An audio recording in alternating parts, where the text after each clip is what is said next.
Hey everybody, it's Eric from Support Adventure, and in this video I'm going to tell you how to define a communication policy for your MSP. So basically, if you own an MSP or you're managing one, you might have an inbox every day that's full of all sorts of random messages from clients and your staff that makes almost no sense, and your phone's ringing sometimes, and you're getting chat messages all the time, and it can be absolute chaos. And basically, you don't have to live that way is the message of this video, because a lot of the time MSPs grow out of sort of small organizations and grow into large organizations, and they don't put in place a very important thing, and that's a communication policy. So basically you have different ways that you communicate in an MSP environment. Now, the core of that should always be the ticketing system, because every ticket is where all notes and all communication regarding a certain case should be kept. And if your staff are not actually using the ticketing system correctly and keeping the information there in an orderly fashion and complete fashion, it can mean that if you get a complaint from a client or a disaster that happens later and you don't know why, then it can be very hard to, figure out what happened and who was responsible, and figure out what the best course of action is after that and how to explain things and all that sort of stuff. So the core has to be your ticketing system, and you need a note-taking policy that tells your engineers what needs to be put in the ticketing system. And you also need to have the policy that any communication that they have outside of that ticketing system needs to be logged on the ticket. So at Support Adventure, we have a ticket note writing guide, which we give to all our new clients for free, because almost none of them actually have a ticket note writing guide, which is a shame, because ticket notes are really important for engineers sort of logging their work and for all sorts of reasons, like reproducing fixes later by other engineers, and for auditing in terms of client complaints. And the core of a communication policy is like you should put everything in a ticket. And also part of our ticket note writing guide is a form for how you should escalate a ticket. For example, you should write what you tried to solve the problem and all that sort of stuff. We don't have to talk about that now, but basically it is a thing, and the core of your ticketing system needs to be a note-taking policy. And anything outside of that, whether it's on chat, whether it's on the phone, whether it's by carrier pigeon, it needs to be noted on the ticket so that you have a complete record of the case. This should be obvious, but I would say that in most MSPs, they're not doing it, and that the solution for this is you need to define these things in writing, and hold your technicians accountable to it. And the best way to have someone, the best way is to have someone who holds them accountable to it. You just sort of have someone whose job it is to check every ticket every day and make sure the notes are complete, makes sense. And if the tickets have, if it's a ticket resolved, that's great. But the other 3 possibilities are next steps, meaning the technician is taking the responsibility themselves for the next steps, and they leave the ticket on them and possibly schedule a time for that. Waiting for, meaning that a vendor or the client needs to take the next steps, like a printer needs to be delivered or a client needs to go and buy something or something like that, stays on the technician while the client takes next steps. They can follow up later, or someone like a dispatcher can follow up for them if the next steps are possible based on what was being waited for, or escalation required, as I just mentioned. So those are the 4 sort of outcomes of ticket notes. Once again, next steps, waiting for, escalation required, or hopefully ticket resolved. So that as the core of your communication policy. When to use the phone, when to use chat, when to use email. So these are very important things to differentiate, because obviously you're going to go insane, and everybody on your help desk is going to go insane when you sort of have calls all the time, people calling about every single issue, technicians calling each other, you as the boss calling them up and asking about this, asking about that. And largely this improper management within the ticketing system is what leads to things outside of the ticketing system happening. Like, for example, if you get a call, you get a ticket assigned to you as a L1 technician, and they say, William was here last week and William set up our new printer, and William is a senior technician who was on site last week. You can see that from his schedule, but he didn't leave any ticket notes in the system or documentation in the documentation system about what the IP address is of the printer, where the drivers are to install the printer, whether it's set up through the server or not. And he didn't leave that documentation in the ticketing system, nor something like IT glue. And therefore, you're going to have to call the guy up and track him down, because you have someone who needs to set up the printer, needs to print. And so,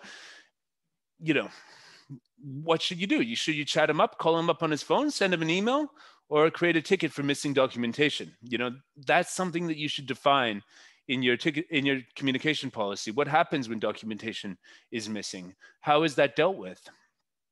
It falls into like one of the categories of things that a lot of MSPs don't do. So so if there's missing documentation, you need to answer really quickly. Should you call the person, email them? What should you get dispatched, call them? How does it all work? That's communication policy. Also, the next thing, what if something really urgent happens? There's thresholds for what is urgent. You need to define what is urgent, what rings all the alarm bells, like a whole network down, a major data breach, major data loss, or anything like that. VIP user can't work. That's an emergency, and either you have to define who should be communicated with in that situation and how. So basically, if you're the owner of a business and you want to, and there's a data breach, you want to know immediately, define that in your communication policy, basically. And if you are a service desk manager and you want to be notified every time there's a complaint about a technician, or you put that in your communication policy. You put what type of information you want to be sent to you and what format you want to be sent in, whether it be email, a telephone call, or a ticket assigned to you, or a chat message, or a combination of both. So you start to get what I'm saying, that you don't always want to get chat messages about everything all the time. You don't always want to get calls about everything all the time. The disadvantage of telephone calls is nobody really checks voicemail anymore. And if people call you and they don't reach you, you'll just see that there's a missed call and you'll wonder what it was about. Or if they call you and you're busy and you don't pick up the call, same thing. And chats pop up in your screen, distract you. A lot of the time people, with chat escalation, chat communication policies, I would ask that all my people working with me don't write "Hi, Eric" as the first message. Before pressing enter, they write "Hi, Eric" and the entire issue that they want to talk to me about, so I can reply immediately. But if I hear "Hi, Eric" and that pops up on my screen, I read it on my screen. And then I have to watch, and then I say hi back, and then I have to watch for 2 minutes while some people who still type like this actually type what the thing is, and I'm already distracted for what I'm doing.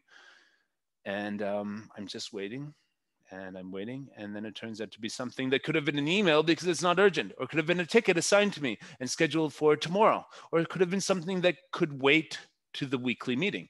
So part of your communication policy could be, if there's anything that's not urgent that can wait until the next meeting, put it on this Google Doc sheet, which is the agenda for the next meeting. Because in meetings, you're already in the meeting with someone. It's not like you're going to be interrupted. You're scheduled, you show up, and then they go over a list of agenda items that they want to talk to you about. And it's a very efficient way to get focused attention and issues in a series that are actually discussed in real time, so people can brainstorm and actually, go back and forth and work things out, rather than a chat message. If people are typing like this, people are doing 6 things at once, it becomes very hard to stay focused, very hard to go back and forth and sort of work problems out.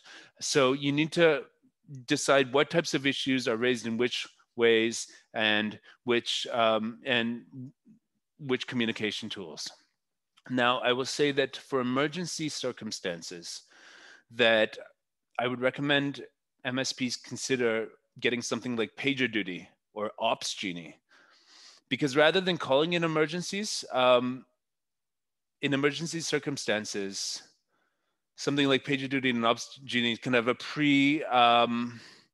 pre-arranged sort of escalation pattern where one email to an urgent email address will trigger first the service desk manager getting a email and then 2 minutes later getting a phone call, getting an SMS, and then after 5 minutes go to the director of operations, who will get the same whatever notification pattern. Like PagerDuty and OpsGenie, they can call you up, they can send SMSs, they can beep your phone, they can send emails, they can pretty much do everything but knock on your door. And we've even had employees that we set up so it calls their home phone. So if their phone's out of batteries, they still hear it ringing in their space, and their wife, wakes up as well and says, "Why don't you answer it?" And so for an urgent situation, if you send it to PagerDuty or OpsGenie, you can have a series of escalations that make sure that anything that truly is urgent, and you make sure that the things that are going to that really are urgent or notable, or you want someone to get a notification and get on it immediately, and then it gets to the right person. It can get all, like, I'm level 3 on our 24/7 PagerDuty service. So we run a 24/7 IT service, and if we have a 1-hour SLA, and if somebody hasn't acknowledged the incident within 45 minutes, it rings me. And it means that somebody hasn't done their job correctly, but I still want to know about it, and I still want to be able to fulfill the SLA, for example. So that's an example of an automated sort of escalation policy for urgent things on PagerDuty. You can also use it for escalations as well in an MSP during business hours, or escalations for after hours. For example, if you have an outsourced after hours frontline support with a certain scope, and there's an urgent situation that's outside of that scope, you can have the engineer on call. Instead of getting a phone call that they have to pick up and go, "Who is this? What? Huh?" They can get a beep on their phone that they know is like PagerDuty or something, and pick that up and actually get to see what the issue is about based on the message that's sent before being thrown into the situation. So they have a couple minutes to think about it before they just have to jump into action and deal with the situation. They can have logged into the systems before they call someone back. They can review documentation, stuff like that. So basically, the whole idea of a communication policy in an MSP is to get everything in order so that things that are not urgent get dealt with in a systematic way that prioritizes them as such, and things that are urgent get in front of the people who most need to know about that and make decisions and take action as soon as possible. And the thing that you want to eliminate most from that is the noise. So you want the signal to noise ratio on these systems to be very efficient. So chat, for example, is the place where I see companies wasting a lot of time. They have teams sort of chat set up with many different groups, and basically it's going off all day with different people. Doing chat escalations are my least favorite type of escalations, because, well, there's no accountability there. There's no transfer of the issue, transfer of ownership. And basically, it's just, man, it's a good way to create a lot of noise where nobody's actually getting the case. Nobody's actually being given responsibility to respond. And some companies have like a memes chat, and every time one of the staff members in the MSP wants to post a meme or something on that, or something fun or humorous or jokes, or how you doing today, how was your weekend, sort of stuff, everybody in the organization sees it, or just one person. But whatever it is, chat is a waste of time because of the fact that people don't use it efficiently. So a good use of chat using efficiently would be, "Hey, we've got a scheduled call booked now. Are you joining?" That's a really good one. "Hey, I've got so-and-so on the line regarding ticket that you are working on, number 6749. Can you take the call right now?" It's good. So chat is really good for quick, momentary answers without a ringing phone and without people checking their email. So email, if it's not urgent, or a message through the ticketing system, even better if it's not urgent. See if you can book someone's time. Deal with it in a meeting. And chat for little things like, "Hey, are you ready?" Da, da, da, da. Or if you're already on the phone with someone, you need to get a quick answer from someone else. Chat is good for that, but don't abuse it, because it wastes a lot of people's time and can dilute your organization and rob people of their focus and lead to a lack of accountability and traceability of messages and how communication is sent, because really it should be on the ticket. And phone calls, I mean, when it's urgent, absolutely call everybody all the time, but a more sort of dignitized and systemized way of achieving this would be through something like PagerDuty or OpsGenie, which are both great products that lead to you having a lot of oversight in how issues are acknowledged, respond to, escalated, so on and so forth. So think about your communication policy, and then you will be able to have an MSP that's scalable. If you want some consultation, ideas like what we have shared in this conversation, we do that. Book a call with me. We can talk about how we can help and make sure that your staff are communicating with each other in an efficient way. All this knowledge came from working remotely as a remote-only staffing company for MSPs for the last 5 years. And basically, it's a lot different now that people are working remotely than when they are in an office together. When they were working in an office together, it was a lot easier to get away with bad communication policies. But now that it's all remote, communication being streamlined will lead to your organization to be able to grow a lot quicker, and for cases to be managed with a lot more efficient communication in a timely manner through efficient channels. So thanks a lot. If you like this video, subscribe to our channel, and I'll catch you later.